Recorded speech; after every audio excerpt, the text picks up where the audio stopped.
ముఖ్యమంత్రి రేవంత్ రెడ్డిని కలిసిన టీపీసీసీ ఉపాధ్యక్షుడు తెలంగాణ రాష్ట్ర కమ్మ కార్పొరేషన్ చైర్మన్ బండి రమేష్ సచివాలయంలో మర్యాదపూర్వకంగా ఆయన్ని కలిశారు. బండి రమేష్ ఇటీవల రాష్ట్ర ప్రభుత్వం కమ్మ కార్పొరేషన్ చైర్మన్గా ఆయన నియమించింది. ఈ సందర్భంగా ముఖ్యమంత్రి రేవంత్ రెడ్డిని కలిసి కృతజ్ఞతలు తెలియజేశారు. సీఎం రేవంత్కి పూల బొకే ఇచ్చి శాలువా కప్పి సన్మానించారు. తనపై విశ్వాసం ఉంచి కార్పొరేషన్ చైర్మన్ తనకు నియమించినందుకు కృతజ్ఞతలు తెలియజేశారు. సీఎం రేవంత్ రమేష్ని అభినందించారు. రాష్ట్రంలో కమ్మ సంఘాలన్నింటినీ ఏకతాటిపై తీసుకువచ్చి రాష్ట్ర ప్రభుత్వ అభివృద్ధిలో భాగస్వామ్యం చేయాలని ఈ సందర్భంగా సీఎం సూచించారు. ఇచ్చిన పదవికి గౌరవం పెరిగేలా వన్నె తెచ్చేలా వ్యవహరించాలని, కార్పొరేషన్ ద్వారా సంఘంలో పేదల అభివృద్ధికి వారి రాజకీయ చైతన్యం తెచ్చేందుకు కృషి చేయాలన్నారు.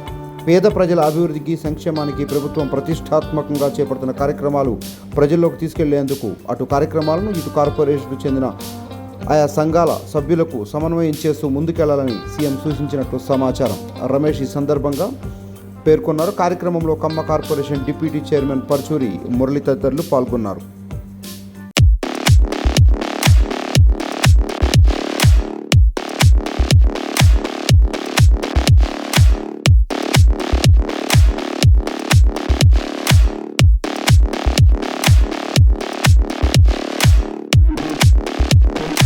పల్లి న్యూస్ మనమిక్కడ మన వార్తలు ప్రపంచమంతా అనే నినాదంతో జర్నలిస్ట్ కళ్యాణ్ సారథ్యంలో మీ ముందుకొస్తున్నాం.